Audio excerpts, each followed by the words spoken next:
He- Hello everyone! Today we are going to talk about a fundamental tool for problem solving, the cause and effect diagram, also known as Ishikawa diagram or fishbone diagram. Why so many names? Well, it has its history and, believe me, it's simpler than it sounds. What is the cause and effect diagram? It is a graphical representation that helps you identify and organize all the possible causes of a problem. Imagine that your problem is their effect, and what we do with this diagram is to break down all the possible causes that generate it, classifying them in a visual way. That's why it looks like a fishbone. The head represents the problem and the thorns are the causes. And what is it for? Essentially, this diagram is a key tool for analyzing complex problems. It allows us to understand the why of a problem from several perspectives and prevents us from focusing on just one possible cause. It is used in multiple areas, from manufacturing to services, education, and even in everyday life. For example, imagine that your team always delivers projects late. The diagram helps us to avoid quick assumptions and leads us to analyze the problem in a structured way. We divide the possible causes into categories, which gives us a better overview of why it's happening.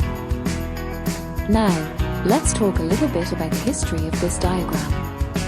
It was developed by the Japanese engineer Kaoru Ishikawa in 1943. His intention was to improve industrial processes, mainly in production.